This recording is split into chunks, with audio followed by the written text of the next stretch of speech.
Y ahora pasamos al consejo de la palabra del Señor con Edgar Calderón. En la congregación, porque el que es líder irradia todo lugar donde se manifieste, donde esté, porque para eso Dios nos da conocimiento y sabiduría. Vamos a estar de pie y vamos a ir a Proverbios capítulo 1 y su verso número 1. El libro de Proverbios es un epílogo, una condensación de sabiduría, pero no de sabiduría humana, sino de sabiduría celestial. Aquí están reunidos muchos dichos que en el antiguo tiempo habían pasado de boca en boca, pero que no habían sido recopilados con una inteligencia divina, a lo cual se reconoce como sabiduría, sino hasta que Dios levantase al hombre más sabio que ha existido. Este personaje, Salomón, hijo de David, no fue sabio porque nació sabio, sino porque Dios lo hizo sabio debido a que él pidió sabiduría. Diga conmigo, la sabiduría se pide. Dice que si alguien necesita sabiduría, ¿qué tiene que hacer? Pídasela a Dios. Entonces, Dios da sabiduría a los simples, a los sencillos. Y ejemplifico, los apóstoles no eran doctos en ninguna materia, pero cuando la gente les escuchaba, se maravillaba sabiendo que eran hombres sin letras y sin embargo ostentaban sabiduría. Y como dijo Pablo, no sabiduría de este siglo, sino sabiduría celestial del mundo venidero. Dice la palabra, Proverbios 1:1, los proverbios de Salomón, hijo de David, rey de Israel, para entender sabiduría y doctrina, para conocer razones prudentes, para recibir el consejo de prudencia, justicia, juicio, equidad, para dar sagacidad a los simples y a los jóvenes, inteligencia y cordura. Verso 5, oirá el sabio y aumentará su saber, y el entendido adquirirá consejo, para entender proverbio y declaración de palabras de sabios y sus dichos profundos. El principio de la sabiduría es el temor a Jehová. Los insensatos desprecian la sabiduría y la enseñanza. Amén. Puede tomar su lugar. Nosotros a menudo confundimos la sabiduría con la inteligencia, y no es lo mismo. La inteligencia es un atributo natural con la cual el hombre nace, y la inteligencia puede servir hasta cierto punto. La sabiduría es un don de Dios y ese don es completamente ilimitado. Dije, la sabiduría que Dios da se acrecenta constantemente a medida que nosotros tenemos una relación con Él, y la sabiduría sobrepasa la inteligencia. ¿Han visto ustedes grandes hombres, estadistas, inteligentes, que se quitan la vida? Eran muy inteligentes, pero no fueron sabios. Gente inteligente que hace 60, 70, 80 millones de dólares y terminan en bancarrota. ¿Eran inteligentes? Sí. Se necesita ser inteligente para sacar la plata, pero no tuvieron la sabiduría para mantenerla. Les pongo dos personajes grandes de la materia que todos conocemos. ¿Se acuerdan ustedes de Fidel Castro? Tenía mucha inteligencia, sojuzgó un país, impuso su voluntad, enseñó a todos la pobreza y él vivió como millonario. Tenía muchos negocios y millones en Miami mientras su pueblo parecía de hambre. ¿Pero qué pasó? ¿Tuvo la inteligencia de perpetuarse? De ninguna manera. Murió como cualquiera de los mortales y padeció las mismas enfermedades. Otro hombre muy inteligente que entró como un estadista democrático y terminó siendo un dictador. ¿Se acuerdan ustedes de Hugo Chávez? El cual maldijo a Israel, dijo desde desde el centro de sus vísceras. Maldigo, dijo él, y ahí en el centro de sus vísceras empezó un cáncer que ni los mejores especialistas rusos, chinos ni cubanos pudieron hacer nada con él, y murió de ese cáncer en sus entrañas. ¿Era inteligente? Sí. ¿Era docto para hablar? Sí. ¿Pero era sabio? No. Así que cuando entendemos la sabiduría de Dios, también tiene inteligencia, pero es una inteligencia totalmente diferente. Quiero entrar en materia esta noche. Mire, la gente hoy se debate, los científicos se debaten en cuanto a la planificación, digamos, vehicular de tráfico. Para las personas que viven, y voy a poner un ejemplo en mi país para que nadie se moleste, los que viven en la capital de Guatemala entran a trabajar a las 7 de la mañana, tienen que levantarse a las 3 de la mañana, 4 de la mañana para llegar al trabajo, y la distancia no está más de 15, 20 millas. ¿Por qué? Porque hay un tráfico que nadie lo puede aguantar. Imagínense usted 3 horas para llegar al trabajo y 3 para regresar, son 6. Y no se pueden ir a pie por la delincuencia, porque casi llegarían al mismo tiempo. Y usted dirá, pero los que viven en la capital, no. Hay pueblos tan pequeños como si hay alguien aquí de Cajolá, si alguien conoce Cajolá, hay tráfico en Cajolá. Uno dice, wow, ¿cómo se va a solucionar ese problema de la polución? Usted se baña en su casa, viene a la iglesia y se hace así, mire, y le sale negra la nariz. ¿Por qué? No fue a trabajar. Es el aire que estamos respirando. ¿Cómo solucionamos esto? Se construyen más carreteras, pero se compran más carros. Y de nada sirve cuántas carreteras hagamos y cuántos millones tiremos en infraestructura si se siguen comprando carros, porque siguen haciendo gente, y en una casa común hay 3, 4, 5 carros. Ahorita en Guatemala no son millonarios, pero el más pobre tiene 2 carros, viejos, pero tiene 2 carros. O sea, la situación, hermano, está caótica, y eso pasa en El Salvador, en Honduras, en Nicaragua, en todos los países. Estamos en una crisis tremenda solo con el transporte, pero Dios ya tiene solución al problema. En el siglo venidero, ¿qué va a hacer el Señor? ¿Motos voladoras? No, mejor que eso. ¿Globos voladores? No, no va a hacer eso. ¿Que va a poner metro en el cielo? Tampoco. Lo soluciona así. Bien dijo el apóstol Pablo que la sabiduría de Dios es mucho más que la de los hombres, que aún la locura de Dios es más sabia que los hombres. El Señor va a hacer un sistema de teletransportación. Es decir, usted piensa que estar en El Salvador, solo lo piensa y aparece en El Salvador. Usted quiere estar en Brasil, piensa en el Brasil y estará en el Brasil. Así, teletransportado. Hermano, pero ¿de dónde dice eso en la Biblia? Bueno, la Biblia dice que estando todos reunidos en una casa, precisamente los que iban a una reunión especial, Jesucristo cruza las paredes y dice, paz a vosotros. Cruzó la pared. Entonces Tomás dijo, a mí no me da cuento el Señor. Seguramente es su espíritu, porque un espíritu sí cruza paredes. Entonces Jesucristo, conociendo el corazón de Tomás, le dice, hey, Tomasito, come on here. Allá va Tomás, toca mi mano. Mira, ¿puedes tocar mi mano? Sí. A ver, mete tu mano aquí en mi costado.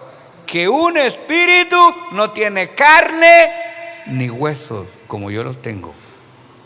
¿Tienen algo que comer? Dijo Cristo, sí, claro. A ver, deme. Y comió con ellos. Este es un cuerpo glorificado. Este es el cuerpo de la redención. Este es el conocimiento. Esta es la sabiduría de Dios.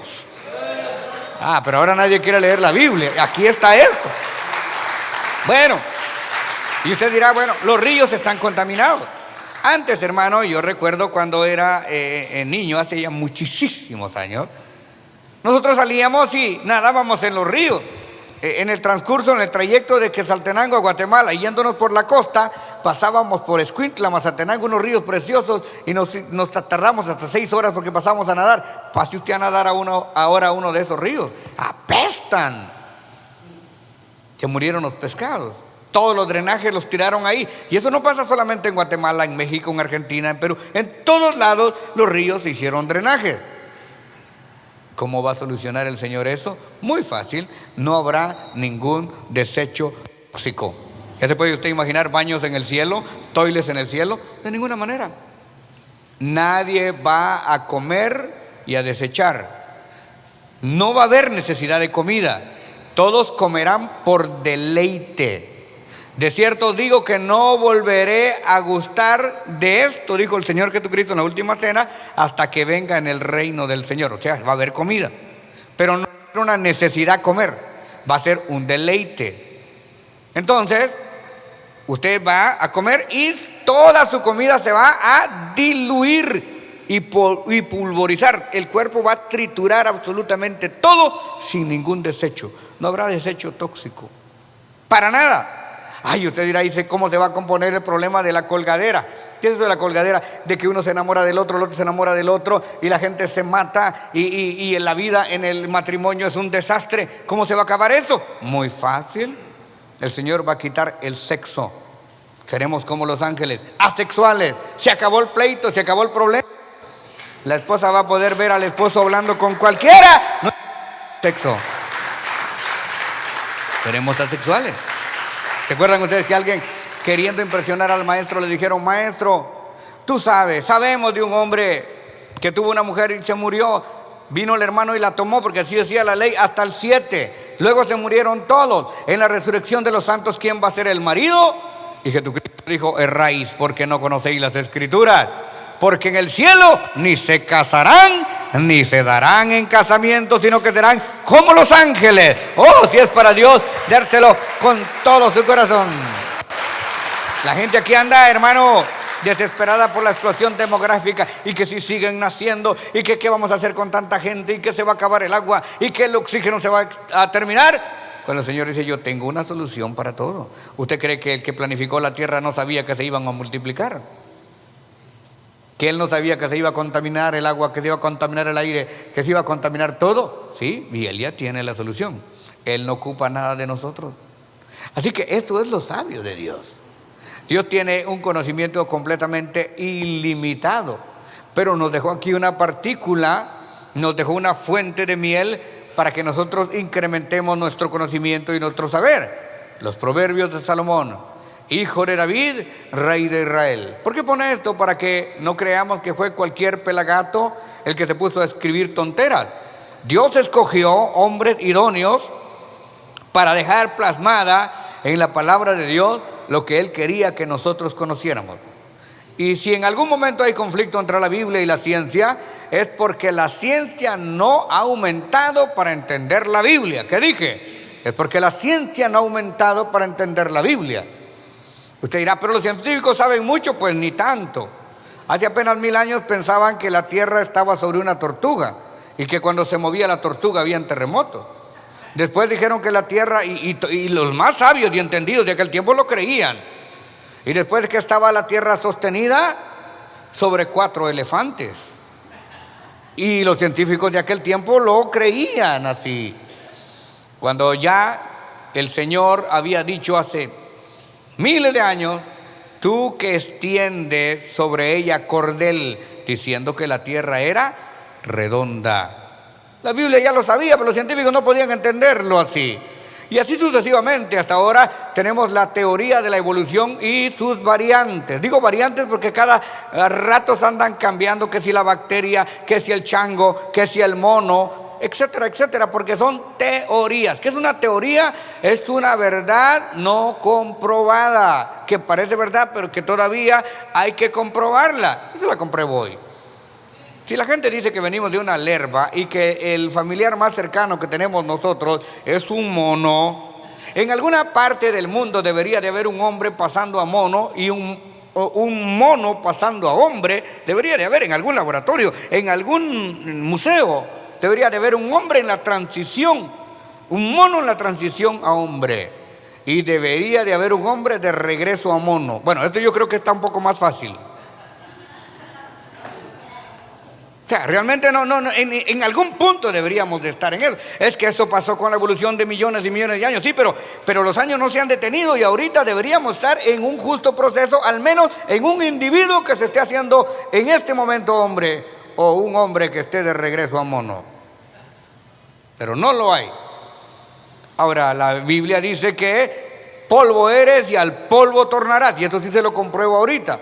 Agárrate una mano, la mete al laboratorio, encuentra calcio, potasio, oxígeno, magnesio, fósforo, hierro, y agarra un puño de tierra, fósforo, calcio, magnesio, hidrógeno, lo mismo que tiene en la mano está en la tierra. Ah, bueno, es que de ahí venimos, bendita sea la gloria de Dios. Es mucho más fácil comprobarlo. Entonces dice Proverbios de Salomón, hijo de David, rey de Israel, para entender sabiduría. ¿Cuántos quieren ser sabios? Ay, qué bueno, porque imagínense, yo un día fui a una iglesia y nadie contestó. Yo dije, aquí todos quieren ser brutos. A ver, ¿cuántos quieren ser sabios? Amén, gloria sea al Señor. Porque ser sabio no es pecado, ser tonto sí. Mire, a veces la necedad es pecado y un necio es un bruto al cuadrado. Así que nosotros, por el conocimiento de Dios, alcanzamos sabiduría. Para entender sabiduría y doctrina, ponga atención a esto, para entender sabiduría y doctrina. Quiere decir que no hay sabiduría si no hay doctrina. ¿Cuál es la doctrina? La doctrina es la enseñanza. Pero mire, la diferencia del sabio y del necio. La enseñanza es porque ¿cómo entenderán si no hay quien les enseñe, verdad?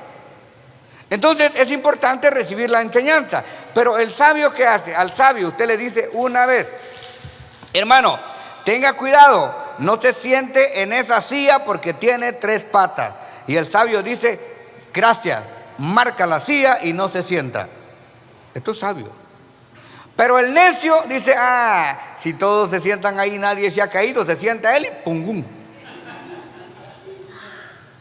¿Me explico?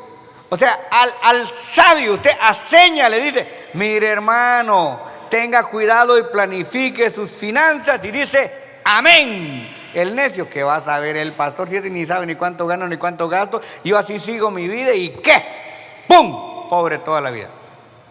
¿Cuántas veces a usted le dijeron cuando era joven, mi hijo, no salgas, no te juntes con fulano de tal? Y usted se siguió juntando hasta que se lo llevó la tristeza, ¿cierto? O sea, el sabio es aquel que ve el mal y se aparta. Es el que escucha la palabra, el que adquiere el consejo, el que está dispuesto a obedecer. ¿A cuántos de ustedes le dijeron, mire mi hijo, no ande de mujerero, cásese con una sola y manténgala bien? No, dijo usted, se casó 1, 2, 3, 4 veces y ahora está trabajando en el juzgado de familia, con child support por todos lados y no puede comprar una casa ni tener un carro bueno. Se lo dijeron, ¿no es cierto? Mi hija, por favor, no se vaya a acostar con el novio, porque le va a salir un barro enfrente. No. Después, ¿qué pasó? Ay, es que los hombres son malos, ¿cómo engañan a uno? De veras, le pusieron cuchillo, le pusieron una escopeta en la cabeza. Este es el problema. O sea que el consejo se da de una o de otra manera, pero el necio no lo agarra. El sabio sí, el sabio, no, sí, tiene razón, me voy a percibir, bendita sea la gloria del Señor. Como cuando a usted le dicen, hey, en la Florence y la Western está la migra. Y usted dice, bueno, por si son peras o son manzanas, yo me voy por la Crenshaw, yo me voy por la Normandy. Pero el otro dice, a ver si es cierto, yo creo que tiene, y usted se va en el checkpoint y aparece en Guatemala, en El Salvador, en Honduras o Nicaragua. Le dijeron que ahí estaba la migra, pero usted no lo creyó. Así muchos se van a ir al infierno porque les dijeron que en Cristo estaba la salvación, pero no lo creyeron. Entonces es muy importante entenderlo. Para entender sabiduría y doctrina. Sin doctrina no hay sabiduría. Diga conmigo, sin doctrina no hay sabiduría. ¿Y dónde se da la doctrina? En la palabra. ¿Y dónde se predica la palabra? En la iglesia. En su casa, en las series del Netflix, en las series de la tele no va a haber conocimiento y sabiduría. Ahí hay distracción. Y de vez en cuando es bueno que usted se distraiga, pero eso no le va a dar de comer. La sabiduría sí, porque la sabiduría le va a dar a usted cómo hacer crecer. Mire, hay hermanas tan sabias que yo no sé cómo le hacen. Con $50 alimentan a la familia toda la semana. ¿Dónde compran las cosas? Saber, esto es sabiduría. Porque hay otras mujeres que agarran $500 a la semana y de todas maneras no les alcanza. Eso no se llama sabiduría, se llama despilfarro. O sea, esto, hermano, es conocimiento y sabiduría. Entender doctrina para conocer razones prudentes. Alguien me dijo, ay, hermano, pero en la Biblia ni siquiera habla de matemáticas. Y le digo, ¿usted la ha leído? No. Bueno, ya hubiera encontrado que ahí hay un libro de números. ¿Cómo no va a hablar de matemáticas si tiene un libro de números? Aquí que, hermanos amados, todo lo que usted tenga que ver en cuanto a lo familiar, en cuanto a lo juvenil, en cuanto al noviazgo, en cuanto al matrimonio, en cuanto a los pleitos entre familias, todo está escrito en la Biblia. ¿Usted sabe qué es una herencia? Una herencia es un pleito que un vivo deja para que se peleen los que quedan vivos. Eso ya está en la Biblia. Mire, cuando el Señor Jesucristo estaba predicando un mensaje tremendo, buen mensaje de avivamiento, y de repente se para un atarantado dentro de la congregación y dice: maestro, ¿me das la palabra? Y el Señor dice: sí, dime. Mira, aquí está mi hermano, dile que parta conmigo la herencia. Por favor. Que iba a parar el culto Cristo para ir a partir la herencia. Y le dice: ¿y quién me puso a mí de juez entre vosotros a partir terreno? O sea que, hermanos amados, cuando hay doctrina y hay sabiduría, todo lo demás se da por sí solo, para conocer razones prudentes, para recibir consejo y prudencia. A veces Dios habla por diferentes medios. Alguna vez le va a hablar a través de un policía: ey, bájale, no sigas quemando llanta, te vas a matar. Para que vayas aprendiendo, te pongo tu primer tiro. ¿Cuántas personas sabemos aquí, hermano, que manejamos sin licencia? ¿Y por qué no tenemos la licencia si nos están dando todos los que no tienen documentos? Ay, hermanos, que no paso es que no paso el examen. Ah, de veras. Y como si pasa el Chavo del 8 y pasa todas las películas y pasa toda la noche viendo otras cosas que no tienen nada que ver con su crecimiento. Si usted se mete en oración y en ayuno, agarra ese manual y pasa el examen. Si ni siquiera está en inglés, si se lo hacen en español, ¿no? O sea, el que agarra consejo, ¿cuántas veces le dicen a usted: hermano, si no tiene licencia, no tiene aseguranza, no maneje? Y si va a manejar sin licencia y saque aseguranza, no, se pone a manejar sin licencia y sin aseguranza y de repente choca y lo meten al boticario. Y entonces ahí sí tiene que sacar la licencia y tiene que pagar el abogado y tiene que pagar la multa, y algo que le iba a salir en $300 le sale en 15,000. Y dice: bueno, ahora sí voy a sacar licencia, porque el juez me dijo que sacara licencia. Y el juez me dijo que pusiera buena aseguranza. Ahora va a ir con la R22. Ahora va a ir a agarrar la 22R, dijo aquel que vendía Toyota. Cuando antes podía agarrar la Liability, la barata. Pero mire, esa es la cosa. Hay que agarrar el consejo y recibir prudencia, justicia, juicio y equidad. O sea, que todo sea en un balance de sabiduría, para dar sagacidad a los simples. Oiga, esto es la esperanza que yo tengo: sagacidad a los simples, que no importa si usted fue a la escuela o no fue a la escuela. Yo conocí en Guatemala sendos predicadores que no sabían leer y eran más sabios que todos nosotros. Es increíble. Alguien pasaba y leía la escritura y el hombre predicaba ahí donde había leído el otro, con un conocimiento y una profundidad que uno dice: este no lee, pero sí retiene. O sea, qué bárbaro. Y hay gente que sabe leer muy bien, mejor que el pastor, pero no lee. Y si lee, no entiende. Y si entiende, no lo practica. Y si entiende, no se le queda. Así que, hermanos amados, dice: para dar sagacidad a los simples y a los jóvenes inteligencia y cordura. A veces uno se queda con la boca abierta cuando agarra a un jovencito de 12, 13 años con una inteligencia, con una sagacidad, con una perspicacia que ni un viejo de 70 los tiene. Porque mire, hermano, que un jovencito se enamore, que ande deprimido, colgado como chorizo en tienda, pues a veces uno dice: sí, pobrecito, es joven, 15, 20 años, 25, pero que un viejo después de 50 ande colgado, eso es para pegarse un tiro de frijoles. Eso es terrible. Muchos que no se enamoraron de jóvenes se van enamorando de 65 en adelante, y de la persona equivocada todavía. ¿Qué está pasando? Dice: para dar sagacidad a la inteligencia y cordura. Oirá el sabio y aumentará su saber. Es que ya el sabio con otro poquito, hermano, oh, bendita sea la gloria de Dios. El sabio oye un poquito y a señas inmediatamente El entendido adquirirá consejo para entender proverbio y declaración de palabras de sabios y sus dichos profundos. A veces si no entendemos lo que está superfluo, ¿cómo vamos a entender lo que está profundo? Sin embargo, muchas personas no se interesan en enderezar sus pasos, no se interesan de ser mejor. La mayor parte de personas dicen, ya lo sé todo, así me ha funcionado, así vivió mi tatarabuelo, así vivió mi abuelo, así vivió mi papá, así vivió mi mamá, así vivo yo y así me voy a morir. Ya no quiere cambiar. Así vivieron ellos. Y siguen las costumbres y las tradiciones sin analizar por qué se hizo esa costumbre o por qué se hizo esa tradición. Cuenta una historia que había una señorita que se casó y cuando se casó puso a cocinar un pedazo de carne, agarró un pedazo y lo tiró a la basura. Entonces el esposo le dice, oye mi amor, ¿y por qué tiraste el pedazo de carne a la basura? No sé, dice. ¿Cómo que no sabes? Es que mi mamá siempre tiraba un pedazo de carne. ¿Será que tenían un gato, un perro o algo? Entonces va y le dice, suegrita, disculpe, usted cuando cocina, ¿por qué tira un pedazo de carne a la basura? Pues la verdad no sé, dice, es que mi mamá sí lo hacía. Van con la abuelita y le preguntan, abuelita, ¿y usted por qué cuando cocina siempre va a asar la carne en el sartencito así con un poquito de aceite y tira un pedazo a la basura?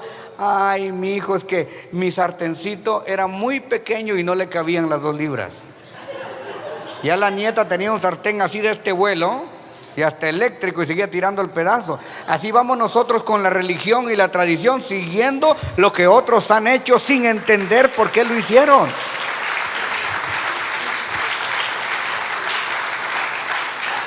A la abuela la embarazaron, a la mamá la embarazaron, a la hija la embarazaron, a la nieta la embarazaron y a la bisnieta la quieren embarazar. Vamos a romper este siglo. Vamos a ser diferentes. Si el papá fue albañil, por favor usted sea arquitecto, bendita sea la gloria del Señor. Si su papá fue piloto, usted tiene que ser aviador, bendita sea la gloria del Señor. Vamos subiendo en conocimiento, en escalafón de sabiduría, gloria sea al Señor. El principio de la sabiduría, aquí es porque no hay tanta gente tonta. El principio de la sabiduría es el temor a Dios. ¿Usted ha visto cuando a usted se le va un poquito la orquesta y va manejando y el que está atrás le toca la bocina, ¡pipit! Y usted se asusta y suelta el teléfono? Y entonces viene el tipo y lo rebasa y le saca la mano así para saludarlo, ¿cierto? ¿Y sabe por qué pasa eso? Bueno, sabe, porque no hay temor de Jehová. De pronto usted está en una luz y pasa el carro que está al lado y usted solo escucha. ¿Sabe por qué es eso? Porque no hay temor de Dios. Usted pasa de pronto por una autopista y están tirando huevos o están tirando bolsas de agua. ¿Sabe por qué? Porque no hay temor de Dios. ¿Por qué los hijos le pegan a los padres? O sea, golpean a los padres. Porque no hay temor de Dios. Porque hay padres que violan a sus hijos. Porque no hay temor de Dios. Por eso hay tanta gente en la cárcel. Por eso hay tanta gente en el cementerio antes de tiempo. Porque no hay temor de Dios. Porque el que teme a Dios es sabio. Esta noche yo quiero increpar su sabiduría. Que realmente usted se enamore de Dios y que sepa que cuando usted obedece la palabra de Dios, no le está haciendo un favor a Dios, se está haciendo un favor a sí mismo, para vivir una vida abundante, una vida de bendición en la tierra y para tener derecho a la vida eterna. Si es para Dios, dérselo con todo su corazón. Alguien diga, Señor, dame sabiduría, dame entendimiento, dame hambre de palabra, dame hambre de Biblia. Yo quiero, Señor, entender, conocer y practicar tu palabra. ¿Alguien más quiere ser sabio esta noche? Y viene al altar y dice, papá, yo quiero entender tu palabra. Voy a empezar, Señor, a leerla. Voy a empezar a practicarla, voy a empezar a vivirla. Déjame enamorarme de la palabra. Ya me cansé de ser simple, ya me cansé de ser insensato, ya me cansé de tropezar 1000 veces con la misma piedra. Oh Dios mío, en el nombre de Jesús, si la piedra está ahí, dame sabiduría para brincarla, Señor. En el nombre de Jesús, en el nombre de Jesús. Necesitamos sabiduría para resolver nuestros problemas. Necesitamos sabiduría para tomar decisiones. Necesitamos sabiduría para comprar, para vender. Necesitamos sabiduría para comer, para dormir, para salir, para entrar. Necesitamos sabiduría para todo. Necesitamos guianza de Dios para todo. Y cuando digo todo, es todo. Nada podemos hacer sin Él. Él es la esencia y la sustancia de la sabiduría. Él es la sabiduría manifestada a los hombres. Él es el único camino, la verdad y la vida.